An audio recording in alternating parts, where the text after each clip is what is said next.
Opa pessoal, tudo bem? Hoje eu estou aqui com o Diego. Tudo bem, Diego? E aí, Santa, tudo certo? Beleza? A ideia é a gente falar aqui um pouquinho sobre mercado. Exatamente. E no vídeo de hoje a gente vai falar sobre a queda da bolsa no mês de abril, um pouco do cenário macro no Brasil e no mundo. Mas antes de a gente começar, pedir pro pessoal se inscrever aí, que fortalece o nosso trabalho e a gente consegue vir mais vezes aqui trazer conteúdos para vocês como esse. Se inscreve, deixa o like e comenta caso você gostou, caso você não gostou, deixe seus feedbacks aí no comentário e vamos pro vídeo. Santa, no mês de abril a gente teve uma queda aí de mais ou menos 10% na bolsa brasileira. Eu queria saber, o que aconteceu para a gente ter essa queda tão forte na bolsa? Claro. Bom, como o Diego falou, né, então a gente teve uma queda significativa aí na bolsa no mês de abril aqui no Brasil, né? Então ela em reais caiu 10%, se você colocar em dólar ela caiu 14%, então foi um dos maiores tombos aí. Na verdade foi o maior tombo desde a pandemia. Foi a maior queda do mercado acionário, não só aqui no Brasil como lá fora. Então eu vou entrar nesse ponto, né? Não foi um problema só daqui de dentro, porque normalmente tem muito problema no Brasil, né? Mas dessa vez foi internacional, aconteceu em todas as bolsas, com elas caindo bastante, né? E quais foram três desses principais motivos do porquê isso aconteceu? O principal motivo e o primeiro, né, que eu gostaria de destacar é a questão da subida dos juros nos Estados Unidos, né? O mercado ele tende a ter uma visão um pouco mais curto prazista, ele olha mais no curto prazo aquilo que pode dar mais retorno para ele, né? Então, diante do cenário que a gente tem hoje em dia, que a gente está vivendo, acho que é legal até a gente voltar um pouquinho atrás, uns passos atrás, para entender como que a gente está chegando nessa subida da taxa de juros nos Estados Unidos. Durante muito tempo, a atividade econômica global e os países cresceram pouco. Então, eles estavam crescendo a taxas menores do que já haviam crescido em décadas anteriores, né? Com isso, os bancos centrais reduziram os juros em todo o mundo, tá? Esse foi um movimento que aconteceu globalmente, na tentativa de estimular as economias para que a atividade econômica realmente andasse, tá? Com a pandemia, a gente entrou na pandemia diante de um cenário incerto, então não se sabia assim, quantas empresas poderiam quebrar, o que poderia acontecer com a economia, e o que os bancos centrais fizeram para tentar evitar esse possível colapso econômico, né? Olhando na situação da época. Eles diminuíram os juros, né? Então colocaram os juros lá para baixo para tentar incentivar a atividade econômica o máximo possível, mesmo diante das restrições, dos lockdowns, né, e da quebra realmente dos serviços, né, e da atividade econômica como um todo, e injetaram muito dinheiro na economia. Então os bancos centrais pelo mundo, no movimento coordenado, imprimiram muito dinheiro e colocaram muito dinheiro na economia para sustentar o nível econômico dessas economias, tá? Então com isso, com essa injeção monetária, isso tudo leva para uma grande palavra, né? Uma big word aí, inflação. Então, quando a gente tem muito dinheiro numa economia, isso acaba gerando inflação, tá? Existem alguns outros motivos, então a gente também teve quebra de safras, então teve um rally das commodities. As commodities normalmente são base dos índices inflacionários e quando elas sobem de preço, a inflação também tende a subir. Que é a base de todos os insumos, né, que a gente consome. Exato, então você usa o petróleo para tudo, você tem os gêneros alimentícios que também estão na base da cadeia, então se eles sobem de preço, os índices inflacionários também sobem, né? Então, diante dessa injeção monetária, da subida de preço das commodities, quebra de algumas safras, né, quebra de cadeias de suprimento globais, como a indústria de chips está vivendo. Então, diante de todo esse cenário, isso causa inflação, que é isso que a gente está vendo agora mundialmente, né, em todo o mundo. Então a gente está vendo inflação subindo nos Estados Unidos, inflação subindo na Europa, inflação subindo aqui no Brasil. E qual que é um dos principais mandatos de um banco central, né, dos bancos centrais pelo mundo? Conter a inflação. Eles não podem deixar que a inflação escape da meta.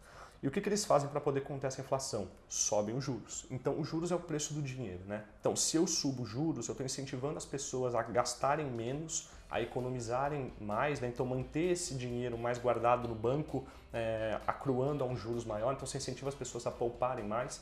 Você torna o crédito menos atrativo, né? Então, os juros é o preço do dinheiro, o crédito fica mais caro. Então, você incentiva as pessoas e as empresas a tomarem menos crédito. Então, tudo isso, essa subida dos juros, é na tentativa de diminuir a atividade econômica para a inflação arrefecer e descer, tá?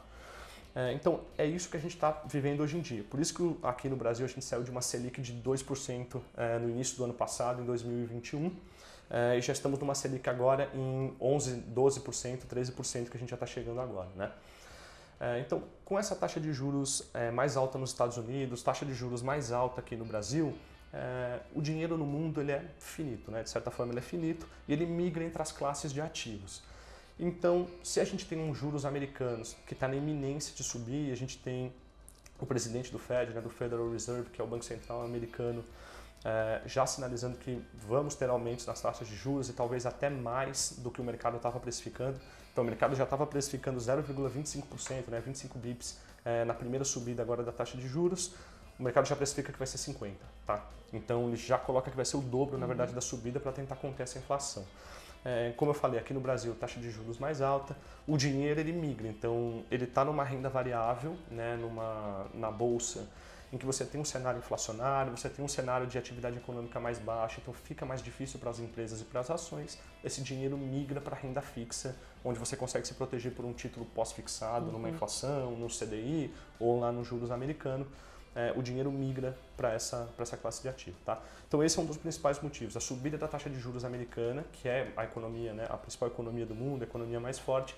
Se os juros sobem lá, as classes de ativos pelo mundo tendem a performar pior. Isso impacta muito quando, por exemplo, o analista vai fazer um valuation, ele tem que colocar uma taxa maior, né? Então quanto maior os juros, maior os juros que ele tem que colocar no potencial de crescimento que ele vai fazer do valuation naquela empresa, certo? Perfeito. Então, quando você vai fazer o valuation, esse é um dos grandes pontos. Perfeito. É a taxa de juros. Exatamente, esse é um excelente ponto, é exatamente isso. Então, quando você tem uma taxa de juros maior, quando você coloca isso no modelo de desconto, né, então muitas empresas elas têm o valor delas, elas têm um crescimento delas lá no futuro, para daqui 5 anos, 10 anos, é lá onde elas vão gerar a maior parte do valor. E se você desconta esse valor por uma taxa de juros maior, né, por um valor maior, ela vale menos agora atualmente. Exato. Que é o que está acontecendo na bolsa, né, e com os valuations das companhias. Além disso, um juros mais alto também torna o crédito mais caro, como a gente falou, né, aqui um pouquinho atrás. Então fica menos atrativo para as empresas tomarem crédito, fica mais, o custo delas de financiamento fica mais caro, então elas têm mais despesa com juros. Então assim, juros altos, inflação alta é ruim para a bolsa. Sim. Né? Em linhas gerais é isso. Esse é o primeiro motivo. O segundo motivo, a gente viu agora no mês de abril um lockdown muito forte na China. Então, e assim, lockdown na China é até diferente aqui do lockdown no Brasil. Lá, as pessoas realmente é um lockdown bem mais restritivo, em que as pessoas são praticamente obrigadas a ficarem em casa. E isso acaba afetando não só do lado da demanda, né? Então você tem uma repressão para o lado da demanda que, de certa forma, está confinada, né, no lockdown e não consegue consumir, como também no lado da oferta. Então, as empresas também não podem funcionar, também tem restrição de funcionários, os funcionários não podem ir para os seus trabalhos. Você também tem uma quebra nas cadeias, né, e na atividade produtiva chinesa, e isso também causa desequilíbrios entre oferta e demanda e também gera inflação. Tá? E a gente está falando da segunda maior economia do mundo, né, que é uma das principais economias do mundo. Além disso, a gente também tem um terceiro ponto, que é a questão da guerra entre Rússia e Ucrânia. Né? Aqui a gente está falando de dois players que são países muito inseridos na economia global, principalmente no ramo de commodities. Então a Rússia ela está muito inserida, ela é uma grande exportadora, por exemplo, de petróleo e de gás natural. Grande parte do gás natural abastece a Europa, né, a Europa inteira. Então a Europa é uma grande importadora do gás natural russo. A Rússia faz parte da OPEP+, que é composta pelos membros, os maiores produtores de petróleo do mundo, que são os países membros da OPEP, além de outros países que também produzem, junto com a Rússia, que lidera esse grupo, fazem parte da OPEP+. Né? Então, como eles estão inseridos nessa atividade global, principalmente por esse ramo de commodities, e a gente tem uma guerra acontecendo entre esses dois países, o que acontece? O mercado teme um problema na oferta. Né? Então, normalmente o país que entra em guerra, ele tende a restringir um pouco mais a oferta dessas commodities, e a demanda, já temendo que vai ter uma falta né, desses insumos, desses produtos, ela contrata altas com medo de escassez e o preço dispara. Né? Então, todos esses são motivos que justificam do porquê que a inflação está alta no mundo, por que a gente tem uma atividade econômica baixa e o que está acontecendo num cenário como um todo. Tá? Então, esses são 3 dos motivos que explicam do porquê que a Bolsa caiu 10% aqui no mês de abril. Nos Estados Unidos, o S&P caiu quase 9%, tá? Foi quase 9%. Foi uma das maiores quedas desde a pandemia. Acho que foi a maior queda desde o mês de abril na pandemia, em 2020. O índice Nasdaq, que é famoso por ter as maiores empresas de tecnologia, né? Então a bolsa lá, a Nasdaq, ela abriga muitas empresas techs e de tecnologia. E quando você tem um cenário como esse, tecnologia também acaba sendo um dos mais afetados, porque você tem o valor delas lá no longo prazo, né? Então o índice Nasdaq a bolsa, né, na Nasdaq caiu 14% nesse mês. Então você vê que foi um problema generalizado que aconteceu em todas as bolsas, tá? E aí você citou todo esse cenário e não tem como a gente ficar feliz. Você falou sobre lockdown, você falou sobre a guerra lá na Rússia e Ucrânia, e tudo me vem à mente que a gente pode estar entrando em uma possível recessão. Você acha que nos próximos anos a gente não vai ter um crescimento e sim uma retração? É sempre difícil a gente prever, né? Sempre quando a gente fala assim de atividade econômica, é muito difícil você ter uma visão clara, né, e 100% certeira do que vai acontecer. Mas os dados mostram que possivelmente sim, tá? Uma recessão mundial? Sim, uma recessão mundial. Então, o que a gente vive, né? Esse cenário todo mostra isso. Então, a gente tem atividade econômica em baixa, então os países não estão conseguindo crescer na velocidade que eles esperavam.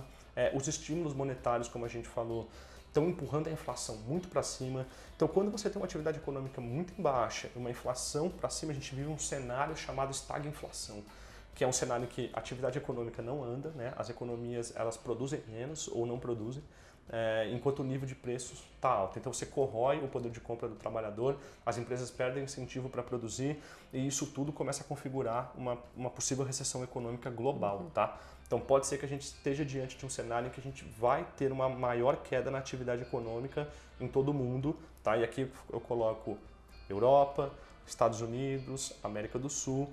Diante desse cenário, pode ser que a gente viva isso, tá?